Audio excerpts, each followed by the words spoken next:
ክርስቲያን አይደለ? ግን የእናንተ አስተምረን ልክ እንደዛ ነው። እኔ ከራሴ አልናገርም። አክብረን ልናወራ ነው። አይምሮህን ወንድ ልጅ ነህ፣ እንደ ወንድ ልጅ አውራ። ክርስቲያን ነህ አይደለ? ኩሮ ኦርቶዶክስ ነኝ። በጣም ጥሩ። ክርስቲያን ሆን ያለብህን እግዚአብሔር መጽሐፍ ቅዱስ ላሳየን ነው እና ያላ እንትን ተረጋጋ። እኔ የዛሬ አመጣጤ የመሐመድ አስተምረ ከራስ እንደሆነ እኔ ለምሳሌ ነቢይ ነኝ ብል እንደዛ ነበር ልልህ ፈልጌ ነው። ክርስቲያኖች ጨለሉ። ወላሂ ጭራሽ ነቢይ ነኝ እያሉ መጡ። ነቢይ ሰለላሁ ዐለይሂ ወሰለም ድምጥማጥህን አጠፉልህ አይደለ? እምነትህን ሐሰት ነው ክርስትና። እኛ የእርሳቸው ወታደር የነብዩ ሰለላሁ ዐለይሂ ወሰለም ወታደር እናስጨልልሃለን። ገና ከዚህ ጥርግ ብለህ ትጠፋለህ። ያው ዲያቆኖቻችሁ መጡ፣ ውሸታም ናቸው አሏቸው። አታውቁም እምነት ሆነ እግዚአብሔር እጅ የለውም እግር የለውም ምሳሌ ነው ያላችሁት ውሸት ነው አሉ። ትክክለኛ እጅ እግር አለው አሉ። ግን ያንን ተገልጧል ብትለኝ አልተገለጠም ነው ብለህ አለ። ከኔ ቁጭ ብለው ሲማሩልህ ነበር ዲያቆንህ። ያው አረጋገጡት። ሂድና የፖስትኩልን ተመልከተው። ዲያቆኑ ራሱ አልተገለጠም ነው ብለው አለ። አጀንዳ ልታስቀይሩ መተህ ነብይ ነው። ሰውንም አጀንዳ አይቀይርም። ጾታውን ሳናገኝ አምላካችሁን ጾታ እንዳለው ተገልጿል። ጾታው ሳይገኝ አጀንዳ ምንም አይቀየርም። ሰሞኑ አይቀየርም። ተበላችሁ። እኔን አልሰማም ብላችሁ ነበር። የዛኔ መጨረሻ ላይ ይህ ልጅ እምነቱን አያውቅም፣ የእናንተንም እምነት እያሳታችሁ ነው ብዬ ተናግሬ ነበር። አባቶቻችሁ አዎ ስህተት ነው የተናገራችሁት፣ እናንተ ንጽጽር ላይ እንሰራለን የምትሉ ልጆች ብለው በግልጽ ተናግረውላችኋል። እግዚአብሔር እጅ የለውም አትበሉ፣ አለው በሉ። አትሸማቀቁ፣ አትፈሩበት አሉ። ለእኛ ብሎ ሞቶልናል ተሰቅነልናል እያልን በግልጽ እየተናገርን አይደል እንዴ? ምንድን ነው ያሳፈራችኋል? ገብታችኋል? እግር አለው እጅ አለው አይን አለው ምሳሌ ነው የምትሉት፣ ምሳሌ አትበሉ፣ ትክክለኛ እጅ እግር አለው አሉ። ያ ምን አይነት ነው ብትለይ ግን መልሱ አልተገለጠም ነው ብለው አለ ቄሱ። ያው ሊቃውንቶቻችሁ እንደዛ ናቸው። አምላክ ረቂቅ የሆነ መለኮታዊ ማንነት አለው። እዚያ ለማንነቱ መገለጫዎች አሉት፣ እጅ እግር ይባልለታል። ግን ያንን መለኮታዊ ማንነቱን ከፍጥረታት ጋር አይመሳሰልም። ዲያቆኑ ራሱ ተናገረ። ይሄ ነው ትክክለኛ ማይ ማለት የእውቀት ባለቤቶች እነዚህ ናቸው። ግን ያ ከይፍያ የሚባል ነገር አለ። የአምላክ እጁ ምን አይነት ነው ብትለኝ ያ እጁ ከፍጥረታት ጋር እንዳልሆነ እነግርሃለሁ፣ እንደማይመሳሰል ግን አልተገለጸም ነው ያ ትክክለኛው መልስ አለ። ሂድና መልሱን አዳምጡ። ዲያቆኑ ራሱ አልተገለጠም ነው ብለዋል። ቁጭ ብሎ ሲማር ነበር ዲያቆኑ፣ ሰምቷል። ቃል በቃል የሚያልኩትም ብሎላቸዋል። ያን አጀንዳ ልታስቀይስማ ኧረ አይቀየርም። እሱ አጀንዳ አይቀየርም። በደንብ አድርጎ በመካከላችሁ እንትን ይባላል፣ ገና ይፈተሻል። ምዕመኑን ጭራሽ የሌለ ጥርጣሬ ውስጥ ነው የከተቱት። እስከዛሬ በስጋ የተገለጠ የሰው አካልን የያዘ አምላክ አለ ብላችሁ ክርስቶስን እንደ አምላክ ስንከራከራችሁ ስንወያያችሁ ቆየ። ጭራሽ ያ አልበቃ ብሎ አብም መንፈስ ቅዱስም ጾታ አላቸው ተባለ። ወልድ ብቻ አይደለም ሁሉም ጾታ አላቸው። አሁን ያ ጾታ አላቸው የሚለው ላይ ድምዳሜ ላይ ከደረሳችሁ ጾታቸው ምን አይነት ነው ብለን ይሄንን ሳናረጋግጥ ወዴትም አይቀየርም። ወንድ ናቸው ሴት? ይሄን መልሰው ዲያቆናቶች ምዕመኑ ይጠብቃል። ይሄን ጾታ አላቸው እስከተባለ ድረስ ምን አይነት ጾታ እንዳላቸው ንገራቸው። እንደ ክርስቶስ ወንድ ናቸው መንፈስ ቅዱስና አብም ወይንስ ሴት ናቸው? ይሄን መልስ አልመልሱለት። ውዝግብ ላይ ነው ያለው። ይላቻው ያ አልተሳሳትኩም ነበር የዛሬ ስናገር። ያው ዲያቆኖቻችሁ ትክክል ነው መልሱ ተናገሩላችሁ። እናንተ ግን ተሳስታችኋል ተባላችሁ። አላህ መስጣን። የዛኔ አእምሯችሁን ለመድፈን ጅላጅል ድራማ ሰሩባችሁ። የሙዚቃ ማዕት አልተገለጸም እያሉ የነሽዳ ማዕት ወንድሞቻችሁ አህባሾች ሰሩላችሁ። የፎቶ ጋጋታ ምናምን አደረጋችሁ። በአምላክ ላይ ተሳለቃችሁ ምናምን። ግን የእውቀት ባለቤቶቻቸው አባቶቻቸው መጥተው የእኛ ትክክለኛ መልስ እንደሆነ አስተምሮታችን ትክክለኛ እንደሆነ እናንተ ደግሞ ንጽጽር እንሰራለን የምትሉ ብሎ ነው ዲያቆኑ የተናገረው። እጅ የለውም ስትሉ ሰምተናል። ተሳስታችኋል። እጅ ያለው በሉ። ግን እጁ ምን አይነት ነው ቢባል መልሶ አልተገለጠም ነው አላላችሁ። هذا ما عليه علماءكم ይሄ ነው ሊቃውንቶቻችሁ ያሉበት የጨረሻ ድምዳሜያቸው። ጥያቄ ያለው ካለ መቀጠል ይችላል። ይህን ሁሉ ስንል ጊዜ እምነታቸውን እንድትመረምሩ ነው። እኛ የነቢያትን መንገድ ነው የምንሰብካቸው። ለአምላክ የሆነ እጅ ያለው እግር አለው ሲባል ጊዜ ከፍጥረታት ጋር ካመሳሰል ነው ስህተት ነው። እኛ እንደዚያ ነው ብለን አናምንም። ግን ረቂቅ የሆነ መለኮታዊ መገለጫዎች እኔነት ያለው ማንነት አለ አላህ ሱብሓነሁ ወተዓላ። ያ ነው አካላዊ የሆኑ የሰውነት ክፍሎች አሉት ብሎ የሚያምን ካለ አላህ ይሄ ስህተት ነው። አካል ሲባል ለሁለት ይከፈላል ልጆች። አንደኛው ምንድን ነው? አካል የሰዋዊ የሰውነት ክፍሎች የሆኑ እጆች፣ እግሮች እነዚህ የምናውቃቸው ማለት ነው። እንደዚህ አይነት አላህ ወይ አላህ ላይ የለውም። ሁለተኛው የአካል ትርጓሜ ምንድን ነው ደግሞ? እኔነት ያለው ገብታችኋል። እኔ ብሎ ሊናገር የሚችል የሆነ ረቂቅ የሆነ መለኮታዊ መገለጫዎችና አካሎች አሉት። ያ ከፍጥረታት ጋር የማይመሳሰል በፍጹም ከአምላክ ጋር ያለው ይሄ እንጂ ይሄ መጀመሪያው አይደለም። ወይንም በአረበኛው ምን ይባላል? ይሄ መጀመሪያው አልአዕዳ አልጅስሚያ ይባላል። ጅስም ሰዋዊ የሆኑ የሰውነት ክፍሎች ይባላሉ። እነዚህ አላህ ሱብሓነሁ ወተዓላ በፍጹም ያሉት። ይሄኛው ግን እኔ ብሎ ሊናገር የሚችል የሆነ እኔነት ያለው ረቂቅ የሆነ መለኮታዊ አካሎች አሉት ከፍጥረታት ጋር በፍጹም የማይመሳሰሉ ማለት ነው። ይህ የአላህ ሱብሓነሁ ወተዓላ መገለጫ ነው። ከአላህ ወይ ደግሞ ከፈጣሪ ለመሐመድ መልእክት ይዞ የመጣው ቅዱስ ገብርኤል ነው አላችሁ። በእስልምና ቅዱስ ገብርኤል ቦታው ምን ጋ ነው? ከመሐመድ እና ከቅዱስ ገብርኤል ማን ነው በእስልምና የሚበልጠው? ማን ነው ለፈጣሪስ ቅርብ የሆነው? በእስልምና መሐመድን በጣም ታከብሩታላችሁ፣ በጣም ከቅዱስ ገብርኤል በላይ።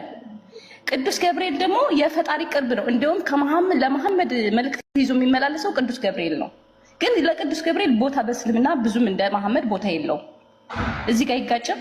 ለመሆኑ ቅዱስ ገብርኤል በእስልምና ላይ ያለው ቦታ ምንድን ነው? አንደኛ መላእክቶች እጅግ በጣም ጻድቆች ናቸው። በእስልምና በፍጹም ኃጢአትን የሚያደርጉ አይደሉም። ኃጢአትን አድርጎ የሚወድቅ መልአክ የሚባል ሂሳብ የለም በእስልምና። ለመላእክቶች በጣም ልዩ ክብር አለን። አላህ በቁርአን ላይ ሲገልጻቸው ላ ያዕሱን አላህ ይላል። እኔን አላህን አያምፁም ብሏቸዋል። እኔን አላህን አያምፁኝም ብሏል። አመፅን አያደርጉም፣ ኃጢአትን አያደርጉም። ታዲያ ምንድናቸው ከተባለ ወየፍዐሉነ ማ ዩእመሩን የታዘዙትን ሁሉ ግን ያደርጋሉ አለ። ይህ ነው ስለ መልአክ የመጀመሪያ ልታምነው የሚገባው ነገር። እነርሱ ጽድቅን እንጂ ኃጢአትን አያደርጉም በፍጹም። ጽድቅን እንጂ ኃጢአትን አያደርጉም በፍጹም። ያ ነው ስራቸው። ምንድን ነው ከተባለ የሁላቸውም አንድ የሚያስማማቸው ስራ ምንድን ነው? ቀንም ሌትም አላህን መገዛት፣ አላህን ማወደስ ነው። ቃል አላህ በቁርአን ላይ ሱረቱል አንቢያ ሲናገር ምን አለ? ዩሰቢሑነ ለይለ ወነሃረ ላ የፍቱሩን አለ። ቀንም ሌትም እኔን አላህን ይገዛሉ፣ ተስቢሕ ያደርጋሉ፣ ያጠራሉ። ያ በፍጹም አይደክማቸውም፣ አያርፉም ማለት አንዴ ሜት አድርጎ እስክጨርስ። ያ ነው መልአክ የተሰራው ከብርሃን ነው። ግን የፈጣሪ መልእክተኛ ናቸው ብለን እናምናለን።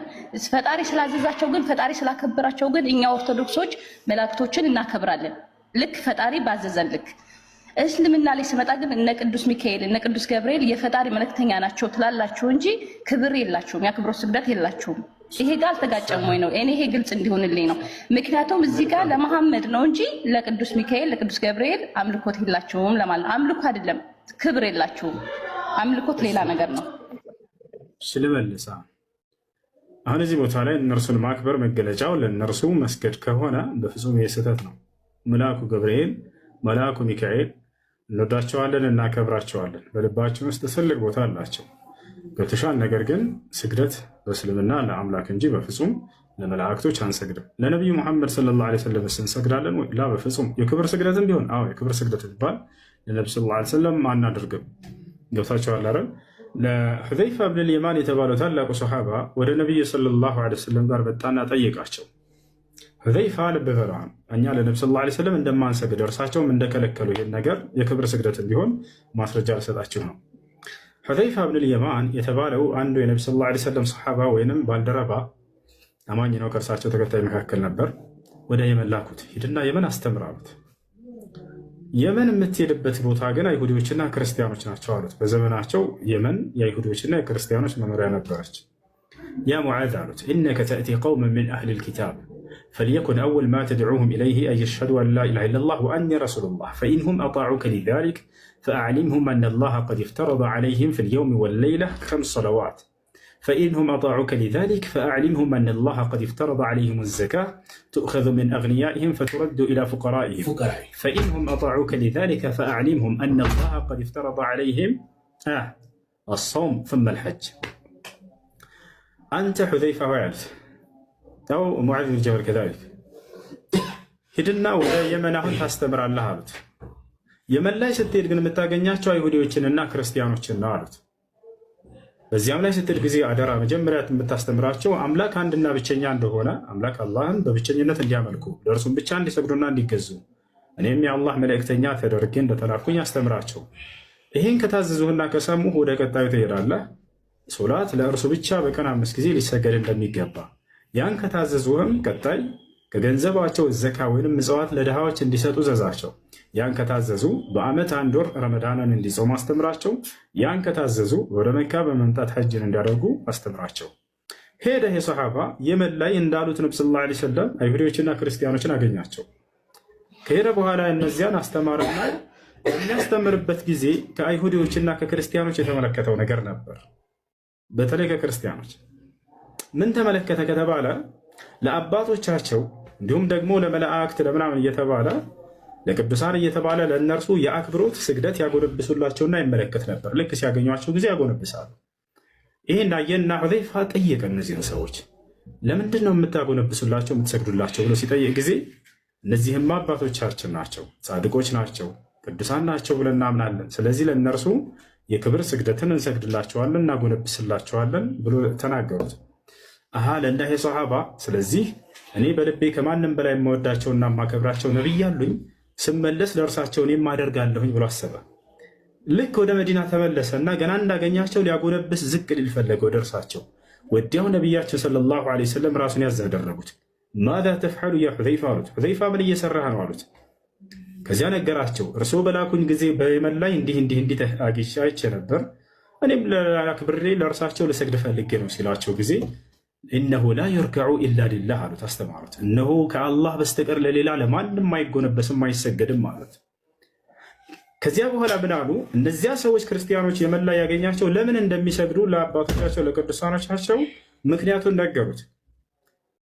አማ ሃኡላሉ እነዚያ ሰዎችም አሉ ፈቀድ ሐረፉ ኩቱበሁም ወቀተሉ አንቢያአሁም አሉ ወከዘቡ ዐላ አንቢያኢሂም። እነዚያማ መጽሐፋቸውን ስለበረዙና ነቢያቶቻቸውንም ስላስተባበሉ ነው ይህን መንገድ የያዙት እንጂ በፍጹም ነቢያትና በነቢያት ትምህርት ላይ ለፍጥረታት እንዲሰግዱ ማናቸውም ያስተማራቸው የለም። ስለዚህ ይህ ለመላእክት መስገድና ለነቢያት ለቅዱሳን ለጻድቃን መስገድ በፍጹም ይህ አምላክ በነቢያት በኩል ያወረደው ትምህርት አይደለም። በየትኛውም ዘመን አምላክ አላህ ይህን በሱራ አልዕምራን ላይ ሲናገር ወላ የእሙረኩም አን ተተኺዙ ልመላኢከተ ወነቢይነ አርባባ ይላል። አየእሙሩኩም ቢልኩፍሪ ባዕደ ኢዝ አንቱም ሙስሊሙን ይላል። ከእኔ ከአላህ ውጭ ለሌላ አካል እንድትሰግዱ እንድትገዙ ወይንም እንድታጎነብሱ አንድ የሚያስተማራችሁ የነቢይ ትምህርት የለም ይላል። እንዴት ነው ከእምነት በኋላ ክህደት ሊያዟቸው የሚችሉት? ስለዚህ ለእኔ ብቻ ስገዱ፣ ፈሰሊ ሊረቢከ ወንሐር ይላል። ለእኔ ለጌታ ብቻ ስገድ፣ በእኔም ስም ብቻ ሰዋ እያለ ይናገራል። ቁል ኢነ ሰላቲ ወኑሱኪ ወመሕያየ ወመማቲ ሊላሂ ረቢል ዓለሚን፣ ስግደቴም መስዋዕቴም ህይወቴም ሞቴም ለዓለማቱ ጌታ ለአላህ ብቻ ነው በል ይላል። ይህ ነው። ስለዚህ ያ ነው። ስለዚህ እኛ መልአኩ ገብርኤልን በጣም እንወደዋለን፣ እናከብረዋለን። በውስጣችን ላይ በጣም ትልቅ ቦታ አለው ገብርኤል። ነገር ግን ለእርሱ አንሰግድለትም። እርሱ ልክ እንደኛ እዚያ ለፈጠረው ለአንዱ አምላክ የሚሰግድ ነውና እኛም በእርሱ መንገድ ላይ እዚያ ለፈጠረን ለአንዱ አምላክ ብቻ እንሰግዳለን። ገብቷቸዋል። አላህም በቁርአን ላይ ሲናገር ለየስተንኪፈ ልመሲሑ አን የኩነ ዓብደን ሊላሂ ወለልመላኢከቱ ልሙቀረቡን አለ። ክርስቶስም ሆነ እንዲሁም ታላላቅ የቅርብ መላእክቶቼ እንደ ገብርኤል እንደ ሚካኤል ለእኔ ከመስገድ አይጸየፉም። እነርሱ ለእኔ ሰጋጆች ከሆኑ እናንተም ልክ እንደርሱ ለእኔ ሰጋጅ ብቻ ሆኑ እንጂ ለእነርሱ የምትሰግዱ እንዳትሆኑ እያለ አላህ ሱብሓነሁ ወተዓላ ያስጠነቅቃል። ገብቶሻል አይደለም? ያ ነው መልአክን መውደድ የእምነታችን አንደኛው መሰረት ነው። አንድን መልአክ ገብርኤልን የጠላ ሰው ከእስልምና ይወጣል። ያ አሁን ያሳየው አንቀጽ ላይ አላህ ምን ይላል? ገብርኤልን የሚጠላ ሰው በቁጭት ይሞት ከሃዲ ነው እያለ አላህ ይናገራል። ገብርኤልን መውደድ ከእምነታችን መገለጫ ነው። እርሱን የጠላ ሰው ከእስልምና ይወጣል። ሌላ ሳይሽ ቁርአን ላይ አላህ ለገብርኤል ቦታ እንዴት እንደተ ስግደት ለአምላክ ብቻ እንጂ አምልኮ ለአምላክ ብቻ እንጂ በፍጹም ለፍጥረታት የሚገባ ነገር አይደለም። አሁን ገብርኤልን አንደኛ ትስሉታላችሁ በቅርጽ ሚካኤልን ትስሉታላችሁ። ነገር ግን እኛ ጋር እንደዛ ብሎ ሂሳብ የለም። መልአክን አንድስ እንኳ ያየ የለም ከነቢያት በስተቀር። እንዲሁም ደግሞ ነቢያቶች ጋር አብረው የነበሩ አካሎች ሰሓቦች አንዳንዴ ለምስክር የሆኑ ዘንድ ይገልጥላቸዋል። እነዚያ ግን በስዕል ቀርጸው የሚስሉ አይደሉም። ገብቷቸዋል። ያ ነው መልአኩ ገብርኤልና ሚካኤል። ሁለተኛ ስዕላቸውን ስለኛ የምንሰግድላቸው አይደለም። ሶስተኛ ያማልድልናል የሚለውን እኛ እርሱን እንዲያማልድልን የምንጠይቅ አይደለም። ድምፅ አይሰማም እንደ ልጆች የእሱ አይሰማም። እሺ ከተሰማቸው ያዳምጡ። እሺ እና ገብርኤል አሁን ይሰማኛል ብዬ እርሱን በፍጹም አልጠራም። የሚሰማኝ ሁሉን የሚሰማ ማርያም መጽሐፍ ማን ነው ክርስትና ሃይማኖትን ተከታይ ነች የሚል ማስረጃ መጽሐፍ ቅዱስ ላይ። ክርስትና ማለት በክርስቶስ ማመን ነው አላልኩም? መልሴ ይሄ ነው እኮ። ስለዚህ እሷ ማርያም ክርስትና ሃይማኖት የምን ሃይማኖት ተከታይ እንደነበረች ማስረጃ ያሳየን መጽሐፍ ቅዱስ ላይ። ማርያም የክርስትና ሃይማኖት ተከታይ ክርስትና ማለት ጥቅስ ሰጠን። የቱ ጋር ላንብብ የክርስትና ሃይማኖት ተከታይ እንደሆነች ማርያም? ክርስቶስ ነው እኮ በስጋ አምላኳን ወለደች። በፈጣሪ የቱ ጥቅስ ላይ ላንብብ? ማርያም ክርስቲያን ነች የሚል ጥቅስ ስጠኝ እስኪ መጽሐፍ ቅዱስ። ሉቃስ ወንጌልን አንብበው። ሉቃስ ወንጌል ምዕራፍ ስንት ቁጥር ስንት? ሉቃስ ወንጌል ምዕራፍ 1 ጀምረህ ስታነበው ምዕራፍ 1 ቁጥር ስንት ላይ? በቃ ሙሉ ማንበብ ነው። ከዛ ጀምሮ እየተረከልህ ማርያም ሃይማኖቷን የሚናገረው ጥቅስ የቱ ጋር ነው ያለው? ሃይማኖቷ እኮ ክርስቶስን መውለዷ ነው። ክርስቶስ ደግሞ ክርስትናን ነው የሰጠን። በክርስቶስ የምናምነን። እሺ ኢየሱስ ክርስቶስ የለም እንደዛ የለም። እሺ ኢየሱስ ክርስቶስ ክርስትና ሃይማኖትን ተከተሉ ብሏል። እኔን ተከተሉ ነው ያለው። እሱ ክርስቶስ እንድንከተል ነው ያዘዘን። ሃይማኖትን አሁን ጥያቄ ኢየሱስ ክርስቶስ ሃይማኖት ደንግጓል በምድር ላይ መጽሐፍ ቅዱስ ላይ ክርስትና ሃይማኖት የዘላለም ሕይወት አለው ይላል መጽሐፍ ቅዱስ። ተክሰለስተ እሱናል ሃይማኖት ደንግጓል ወይ? ኢየሱስ ክርስቶስ ክርስትና ሃይማኖትን ተከተሉ ብሏል ወይ? አዎ በእኔ እመኑ ማለት በክርስቶስ እመኑ ነው አይደል? በክርስቶስ ስለማመን እኮ አይደለም ጥያቄው። ሃይማኖት እመኑ አለ። ሃይማኖት መሰረተ። በእኔ እመኑ በአባቴ እመኑ አለ። ክርስትና ሃይማኖትን በእርሱ ማመን ማለት ይኸውልህ፣ በእርሱ ማመን ማለት ሌላ ጥያቄ ነው። በክርስቶስ ታምናለህ ወይ ስለ ጊዜ ምንነቱን ስለቀደም አምላክነቱን አለ። እኔ አምላክ ነኝ ብሎ አስተምሮ ነው አላስተማረም? እንደሱ አንተ የምታምንበት ክርስቶስን ሌላ መንገድ ነው። እሱ አላስተማረውን ትምህርት ነው። እሱ አስቀድሞ አይተናል። ለምን ጠቅስ ሰጣለሁ? ማንበብ ብቻ ነው። ክርስቶስ እኔ አምላክ ነኝ ብሎን። አዎ የቱ ጋር ነው ያለው?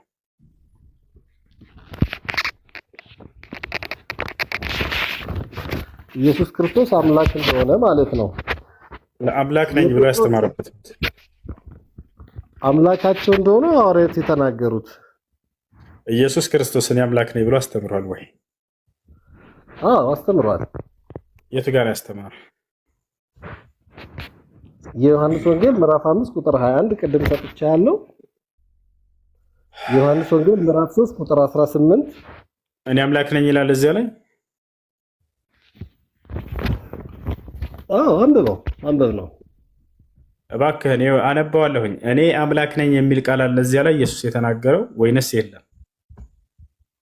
አምላክነቱን ይናገራል እኮ። አምላክነቱን እንረዳለን ከዚህ ጥቅስ ከሆነ እሱን እንሄድበታለን። ግን እኔ አምላካችሁ ነኝ ብሎ ተናግሯል ወይ? አምላካችን ነው ተናግሯል። አሁን ግን የምሰጥህ የአምላክነቱን የሚገልጹ ከ10 ያላነሱ ጥቅሶች ለአንተ ይገልጽልሃል። እኔ አምላክ መሆኑን ከዚህ ጋር አንቀጽ እረዳለሁ የምትለው በተዘዋዋሪ አምላክ ለማድረግ ሳይሆን በቀጥታ እኔ አምላክ ነኝ ብሏል ወይ ነው አሁን ጥያቄ? አዎ ብሏል። እሺ የቱ ጋር ነው ያለው? ዮሐንስ ወንጌል ምዕራፍ 6 ቁጥር 29። ዮሐንስ ወንጌል ምዕራፍ 6 ቁጥር 29። እሺ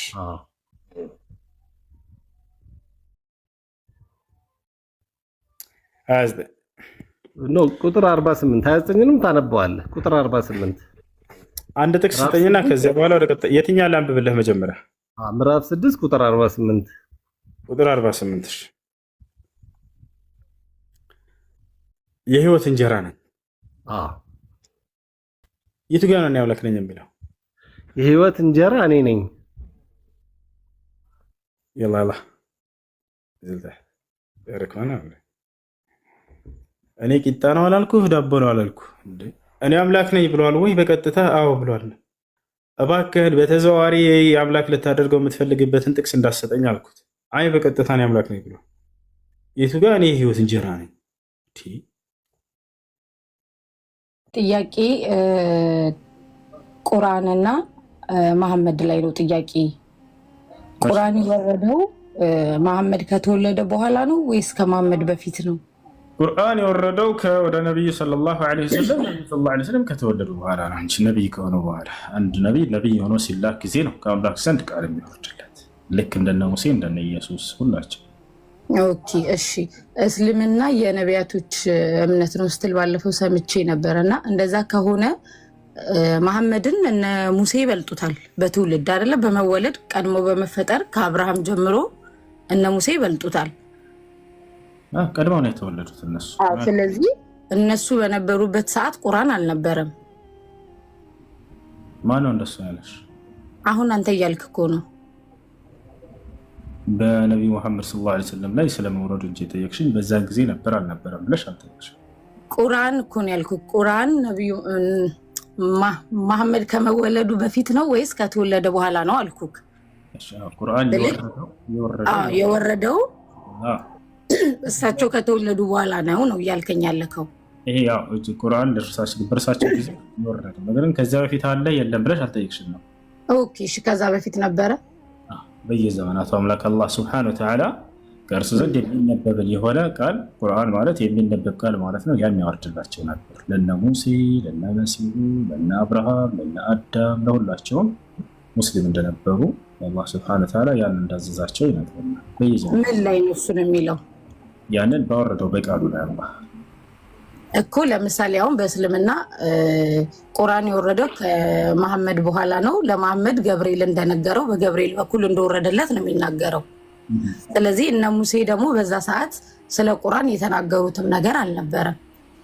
ካለ ምን ላይ ነው ያለው? አሳየኝ። ስለ ቁርአን የተናገሩት ነገር አልነበረም ማለት ማስረጃሽ ምንድን ነው? ለዚህ ነገር ስላልነበረ ነው። ቁርአን የመጣው ከመሐመድ በኋላ ነው። ምክንያቱም ብዙ የእናንተ እምነት ተከታዮችም ወይም አንተም ብዙ ጊዜ ስትል ስለምሰማክ ለመሐመድ ነው ቁርአን የተገለጠው ነው የምትሉት። አሁን ምን አልኩኝ? ስለ ቁርአን ከዚያ በፊት ስለመኖሩ ስላለመኖሩ ያልኩት ራሱ እየገባሽ አይደል? ነው እየገባኝ ነው፣ ያዳመጥኩት ነው። አልገባሽም? እሺ በቃ አንቺ በምትፈልጊው መንገድ ልምጣልሽ። እሺ አንድ ነቢይ መለኮታዊ ቃል የሚመጣለት ነቢይ ከተደረገ በኋላ ነው ወይንስ ሳይደረግ በፊት ነው የሚመጣለት? አንድ ነቢይ መለኮታዊ ቃል ከአምላኩ ዘንድ የሚመጣለት ነቢይ ከተደረገ በኋላ ነው ወይንስ ነቢይ ከመደረጉ በፊት? ሳይደረግ በፊት ነው እንጂ ቃል የሚመጣለት ሳይወለድ በፊት ማለት ነው አይደለ? ለምሳሌ አሁን ኢየሱስ ክርስቶስ ቃል ነው። ከመወለዱ በፊትም ብስራት ነበረው። አንድ ነቢይ ሳይወለድ በፊት ነው ቃል የሚወርድለት ከአምላኩ ዘንድ እኮ ነው ያልሽ። እናስተውለሽዋል ቃሉ? የስ እሺ ሙሴ ነቢይ ከመደረጉ በፊት ቃል ይወርድለት ነበር? ሙሴ እኮ ነብይ ሆኖ ኢየሱስ ክርስቶስን መከተል ከጀመረ በኋላ ነው። አሁን እኔ ጥያቄ ስለ እስልምና ነው የጠየኩት። መቼ ነብይ የሆነ ሳይሆን ሙሴ ቃል ሲወርድለት የነበረው ሳይወለድ በፊት ነው ወይንስ ከተወለደ በኋላ ነው? እኔ አሁን ስለ ሙሴ እኮ አይደለም ጥያቄ። አሁን እኔ ጥያቄ ስለ ቁርአን መውረዱ ነው አይደለ? ሙሴ እኮ ነብይ ሆኖ ኢየሱስ ክርስቶስን ከተከተለ መቼ ነብይ የሆነ አይደለም። መቼ ነብይ የሆነ ሳይሆን ለሙሴ ከአምላክ ዘንድ ቃል ሲወርድለት ነበር አይደለ? አዎ በጣም ጥሩ። ያ ቃል ሲወርድለት የነበረው ሰው ከመወለዱ በፊት ነው ከተወለደ በኋላ? ከተወለደ በኋላ መከተል ሲጀምር። እንደዛ እኮ ነው እኔም እያልኩኝ ያለው። ነብዩ መሐመድ ሰለላሁ ዐለይሂ ወሰለም ቃል የወረደላቸው መቼ ነው? ከተወለዱ በኋላ ነው። ሙሴም ልክ እንደዛው። ነገር ግን አሁን ሙሴ በተሰጠው ቃል ላይ ስለነ አብርሃም ስለነ አዳም ስላለፉ ህዝቦች ያወራ ነበር ወይስ አይወራ? ያወራል። በጣም ጥሩ። ለምን ያወራል? እሱ እኮ የመጣው ከነ አብርሃም በኋላ ነው እኮ። እሱን የተቀበልኩትኝማ ለአብርሃምም ለሙሴም ለይስሐቅም ለሁሉም ለነቢያቶች በጠቅላላ የነበረው አንድ መጽሐፍ ቅዱስ ስለሆነ በአንድ መጽሐፍ ቅዱስ ስለሚመሩ ማለት ነው። መሐመድ ከመጣ በኋላ ግን ተቀየረና የእሱ ሌላ ስለሆነ ከሙሴ በፊት ይስሐቅና አብርሃም መጽሐፍ ቅዱስ ነበራቸዋል። ይህም መጽሐፍ ቅዱስ ነበር። አዎ ክርስቲያኖች ናቸው እኮ ይመራሉ። የኦሪትን ህግ እኮ ይመራሉ። በኦሪት ህግ የሚኖሩ ነበሩ። ስለዚህ ያ የኦሪት ህግ ደግሞ ያ የኦሪት ህግ ደግሞ ከአዲስ ኪዳን በፊት የነበረ ነው። ስለዚህ ኢየሱስ ክርስቶስ ሲመጣ ደግሞ በአዲስ ኪዳን አብርሃም እና ይስሐቅ ጥያቄ ስለ ቁርአን ነው፣ ስለ መሐመድና ስለ ቁርአን ነው። አብርሃም እና ይስሐቅ እና ያዕቆብ በኦሪት ህግ ይመሩ ነበር? አዎ ይመሩ ነበር። ህጋቸው ኦሪት ነበር እኮ። ኢየሱስ ክርስቶስ ከመወለዱ በፊት በኦሪት ህግ ነበር የሚመሩት። ኢየሱስ ክርስቶስ ከተወለደ በኋላ ነው አይደለ እንዴ? ከትንሳኤው በኋላ በአዲስ ኪዳን ኢቨን ኢየሱስ ክርስቶስ እኔ የመጣሁት የሙሴን ህግ ልሽር ሳይሆን ላስተካክል ነው ብሎ ቃል በገባው መሰረት። እኔ አሁን ጥያቄ ስለ ክርስትና ሳይሆን ስለ አዳምጪ እንጂ እያወራሽ ነው ከኔ ጋር አይደለ? ስለዚህ አዳምጪ። አሁን ተሳስተሻል። ኦሪት የተሰጠው ለማን ነው? ለሙሴ ነው አይደለ? ነገር ግን እነ ይስሐቅ እና አብርሃም እና ያዕቆብ ይመሩበት ነበር አልሽ። አይሻል? አሁን ትልቅ ስህተት ሰራሽ። ምን አድርግሽ መሰለሽ? እነ አብርሃም እነ ሙሴ ከሙሴ ማን ነው? እነ አብርሃም እነ ይስሐቅ እና ያዕቆብ ከሙሴ በፊት ነበሩ። መጽሐፉ የተሰጠው ለሙሴ ነው አልሽ። ሙሴ ደግሞ ከነሱ በኋላ ነው የመጣው። ስለዚህ እነሱ ይመሩበት ነበር በኦሪት ያልሽው መቼ? ዛኔ በፍጹም የለም ነበር እኮ የመጽሐፍ ገብቶሻል አይደለ? ያልኩሻለሁ ይሄ ነው። እና ከሌለ በምን ህግ ነው ሲመሩ የነበሩት እኮ? እሱ እኮ ነው የኔም ጥያቄ። አሁን የጠየኩሽ ነው እሱን። እነ አብርሃም እነ ይስሐቅ እና ያዕቆብ የዛኔ ሙሴ የለም ነበር፣ አስለን ከመሰረቱ አልተፈጠረም ነበረ። ከነሱ በኋላ ነው የመጣው። ከዚያ ኦሪት ተሰጠው። እንዴት በኦሪት ይመሩ ነበር ልትይችል? የኦሪትን ህግ ስለነበረ ነው የሚከተሉት እኮ። የለማ መጽሐፉ ከየት አለ? እንዴት የት አለ? ሙሴ እኮ ነው፣ ለሙሴ ነው መጽሐፉ የተሰጠው ብለሽናል አይደለ? የት አግኝተውት በዚያ ህግ ተመሩ እነዚህ ሰዎች?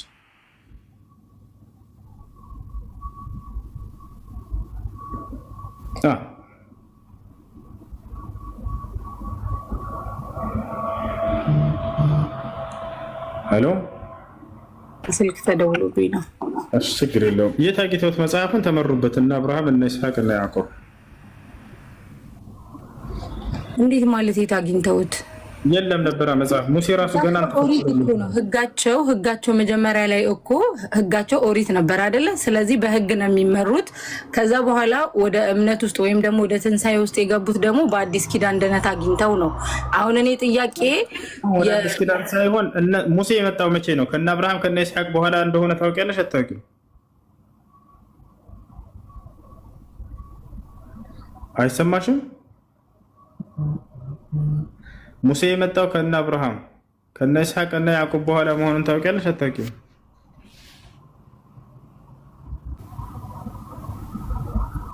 በራሷ ጊዜ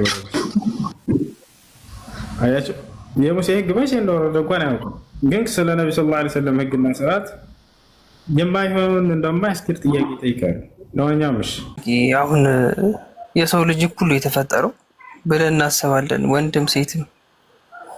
ግን በእስልምና ግራ የሚገባኝ ነገር ወንድ ልጅ በነፃነት እየሄደ እየተንቀሳቀሰ ሴት ልጅ ፀጉሯን መሸፈን እሺ ይሁን፣ ፊት መሸፈን ፊት እስከ መሸፈን ድረስ የሚያወጣባት ህግ ለምንድን ነው?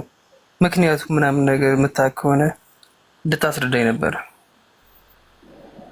እሺ አንተ ክርስቲያን ነኝ ያልከው ድርሃም እኛ ደካሞች ስለሆንን እምነታችን የሚለውን ስለማናረግ እንጂ ሙስሊሞች የሚለዋቸውን ስለሚያረጉ እንጂ እመቤቴ ማርያም ፊቷን እያሳየች ነበር እንደ የምትሄደው። አንተ ክርስቲያን ነኝ ያልከው እመቤቴ ተገላልጣ ነበር እንደኛ ፊቷ እንደኛ አርቲፊሻል አርጋ እንደኛ እዩኝ እንትን ነበር እንዴ? ሙስታሂል ላ እኔ ልመልስልሽ አይደለም። ተረጋጊ እንጂ እናት። ምን ያልከው እኮ ለምን ክርስቲያን ነኝ ያልከው? ሙስሊም አይደለም። አይ ሙስሊም አይደለም ነው ያልኩሽ። እኔም እኮ ሙስሊም አይደለም ሀቢቤ። እሱ ሙስሊም ነኝ ብያለሁ እንዴ እኔ አላልሽ? ስለዚህ ሰዋት እመቤቴ ማርያም ፊቷን እያሳየች ተገላልጣ ምናምን ትሄድ ነበረ። እኛ ተገላለጡ ይለናል ሐቂቃው። ፊት ተሸፈነ እድሜኛ አይደል እንዴ? ምንድነው የምታወሪው? መለኮሳቶች ገዳም ሂዳ አታውቅም። ፊታቸውን እያሳዩ ነው የሚሄዱት። ቢያንስ ነጠላ ለብሰው ልንገርክ፣ ገዳም እንኳን ስትገባ አርምሞ ካላወቅ ከማንም ጋር ማትነጋገርበት ሰዓት የምትጸልይበት ሰዓት ስትገባ እሱ ልትሰማ ትችላለህ። አርምሞ ምናምን ሲባል እርግጠኛ ነኝ። ስትገባ ገዳም ሱባኤ ስትገባ አለ ሰዓት የምትወጣበት እሱ የምትወጣበት ስለ ትጾማለህ። የሽንት ሰዓት አለች የጸሎት ቦታ ነው። ከማንም ጋር አትገናኝም፣ ከማንም ጋር አትነጋገርም። ስቲል ሰዓት ሞልተ ነው እንኳን ለጸሎት የምትነቃው ከሰው ጋር ላለመነጋገር። ያን ሰዓት 12 ሰዓት ላይ እሱ እየሰማኝ ነው። 12 ሰዓት ላይ ጭር የሚልበት ሰዓት የለም፣ ማንም የማይተያይበት። በዛ ሰዓት ነው ወጥተህ ተጣጥበህ ምን ብለህ ተመልሰህ ወደ ጸሎትህ የምትገባው። ያን እዛ እናረገውና እዚህ ስንመጣኛ ሌላ ስለሆንን እንጂ እንዲህ ተሸፋፈኑ የሚል ምናምን ሳይሆን ድንግል ማርያም ተገላልጣለች ወይ ነው የምትገላለጥበት እኮ እንዴ። ተው እንጂ ክርስቲያኔን ካልክ ተው፣ ይቅርታ ታጠፋው ንገረኝ። እሱ ትክክል ነኝ አይደለሁም? ትክክል። ማርያም ተገላልጣለች። አንደኛ ቆይ አዳምጪ በእናትሽ አትለፍልፊ። ኧረ አንተማ አትለፍልፍ። እንዳንተ አይነት ነው አስተካክልሽ እና ሀሳብን በሀሳብ ሙግት እኮ ሀሳብ ምን እኮ የምታስወራ አይነት ልጅ አይደለችም እኮ እሱ ለአውራት ልመልስላት ነው፣ ግን ለመመለስ እድል እየሰጠችኝ ነገር ሀይሻ። አሁን አንተ ምን ታደርጋለህ? አንደኛ አሁን እሷ ባለችው ሱባኤ እና ላይፍ አንድ አይደለም። አሁን ሱባኤ ስገባ አይታወቅም። ፕላስ ደግሞ ግዴታ አይደለም። አሁን የኛ ግዴታ ፊታችሁን ተሸፈኑ የሚል የለም። የእናንተ ግን እንደ ግዴታ ነው አይደል እንዴ? ያን ምናምን ለማወቅ ነው። ገብቷል? አንድ የወንዶችና የሴቶችን አልባሳት በተመለከተ በክርስትና ታውቃለህ አንተ እንዴት መልበስ እንዳለባቸው ታውቃለህ? ድራው ክርስቶስን ክርስቲያን አይደለም ሙስሊም አይደለም፣ ሁለቱንም አይደለም። ፕሮፋይል እንኳን የለህም። አሁን ገብቼ ሳይክ ሀቢቢ አንዴ ቆይ ሙስታሂል። የወንዶችና የሴቶች አልባሳት በክርስትና እንዴት እንደሆነ ታውቃለህ ወይንስ አታውቅም? የኛ ያው ግዴታ ፊትህን መሸፈን የለብህም፣ ፀጉርን ትሸፈናለህ። ገብቷል? የወንድ ነው ይሄ የሴቶቹ ቤተክርስቲያን ስትሄድ በቤተክርስቲያን ነው። ገብቷል? ቤተክርስቲያን ስትሄድ ግዴታ ፀጉርን መሸፈን አለብህ። የወንዶች የወንድ ነጠላ ካደረግ ኖርማል ልብስ አይሸፈንም። ለምን ይሸፈናል? መለያ መጣሽብኝ። አይሸፈንም፣ ግዴታ የለበት። እርግጠኛ ነህ? አዎ። ምንም ሳያደርግ ነው የሚገባው ቤተክርስቲያን። ነጠላ ያደርጋል፣ ፀጉሩን አይሸፈንም። ሙስታፍረክ ያረብ። እሺ ማለት ከአንድ ጊዜ አንዳንድ ፎቶዎች ላይ ኢየሱስ ክርስቶስ ፀጉሩን ሸፍኖ የሚያነሱት ታዲያ ስህተት ነው እሱ ማለት ነው? ክርስቶስን እሱ ቴንኪዩ ግን ማለት ነው ነጠላ ወንድ ልጅ ሲያደርግ ከጭንቅላቱ ጀምረው ነው የሚያደርጉት። እሺ ሀቢቢ አላቅም በል። እሺ ለማንኛውም አሁን የሚጠቅም ጥያቄ እንድንጠያየቅ እሱን በቃ ልመልስልህ። ከእስልምና አንጻር ያለውን ሴቶች ለምንድን ነው እንዲሸፈኑ የታዘዘ የሚል ነው። ኦርቶዶክስ አይደለም እሱ። በመጀመሪያ አንድ ያስጨርሰኝ። ይቅርታ እሱ ይቅርታ። አንተ ኦርቶዶክስ አይደለም ወር ሙስሊም አይደለም። ኦርቶዶክስ ወንዶች ሲለብሱ ከአንገታቸው በታች ነው የሚለብሱት። በፈጣሪው ንብክ። እሺ አሁን እንቀጥል። በእስልምና ያለው ነገር ምንድን ነው? ሴት ልጅ እንድትሸፈን ያዘዘበት ምክንያት ለምንድን ነው ነው ልጅ የጠየቀው። አላህ ስብሐነ ወተዓላ በሱረቱል አሕዛብ ላይ ሲናገር ምን ይላል? ያ አዩሃ ነቢይ ቁል ሊአዝዋጅከ ወበናቲከ ወኒሳኢል ሙእሚኒን ዩድኒነ ዐለይሂነ ሚን ጀላቢቢሂነ ዛሊከ አድና አን ዩዕረፍነ ፈላ ዩእዘይን ወካነ አላሁ ገፉረን ረሒማ ይላል። አንተ ነቢይ ሆይ ሚስትህን፣ ሴት ልጆችህን፣ ምእመናት ሴቶችን በሙሉ ሰውነታቸው ላይ ጅልባባቸውንም ወይንም ልብሳቸውን ይለቁ ዘንድ እዘዛቸው ይላል። ይህን ካዘዘ በኋላ ለምን እንደሆነ ምክንያቱም ተናገረ። ዛሊከ አድና አን ዩዕረፍ አይ አላ ዩዕረፍ፣ ይህ ነገር እንዳይታወቁ ይረዳቸዋልና ነው ማለት ራሳቸውን እንዲሸፍኑና እንዲሰትሩ ይረዳቸዋል። ከዚያስ ውጤቱ ምንድን ነው?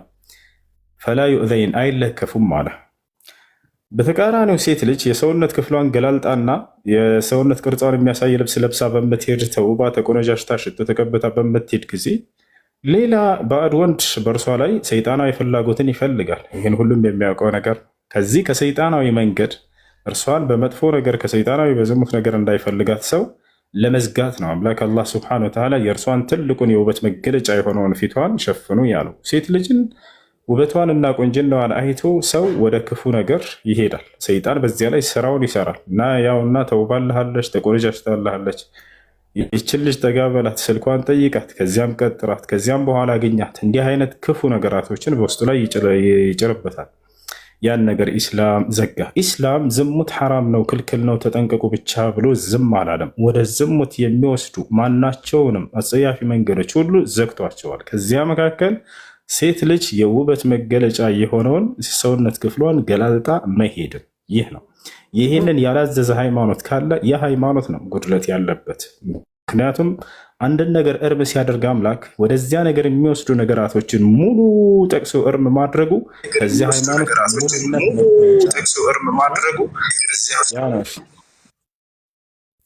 ይህን ይመስላል። በእስልምና ዝም ማነው አንዴ ልጅ ጨርስ እና እሱ ማየት ትቀጥያለች፣ ችግር የለም። በክርስትና ዝሙት ኃጢአት ነው አይደለም? ማነህ ድራው ዝሙት እሱ አልገባኝም። ልጅቷ ምንድን ነው ብትንቀለቀለው አይባልም እንደዚህ ቃላቶችን ተውና የጠየቀህን መልስለት። ዝሙት ኃጢአት ነው አይደለም በክርስትና? ድራው የጠየኩህን ያው ሙሉ ስላልመለስክልኝ አንዴ ልጠይቅህ። ምን መሰለህ አንተ ያው የሰውነት ቅርጽ የሚያሳይ ልብስ ምናምን ልክ ሊሆን ይችላል፣ ግን ፊት እና የሰውነት ቅርጽ ይለያያል። አንደኛ፣ ሁለተኛ ደግሞ ገና ለገና ለአንድ ወንዱ መጠንቀቅ ነው እንጂ ያለበት ለወንድ ተብሎ የሴት ልጅ መብትና ፍላጎቷን መገደብ የለብም። ገብቶሃል? ለምንድን ነው ወንዱን ልጅ እንዲጠነቀቅ ማድረግ ማለት ምን ማለት ነው? እሱ እኔ ልመልስለት፣ እሱ ይቅርታ እኔ ልመልስለት። ክርስቲያን ከሆነ ማለት ነው። ክርስቲያን ኮንክ ቤተ ክርስቲያን ስንሄድ ለምንድን ነው ሴቶች ነጠላ ለብሰን ሻሽ አስረን ሳንኳኳል ረጅም ቀሚስ ለብሰን ምናምን የምንገባው? ለምንድን ነው እስቲ ንገረኝ፣ መልስልኝ። መብቷን ለምን ይገፋል? እሱ ይመልስልኝ። ቆይ ለምንድን ነው የሚገባው ሰው? ነገርኩሽ እኮ እናቴ። ምንድን ነው የምትይው? ቤተክርስቲያንና ውጭ ዓለማዊ ቦታ ይለያያል።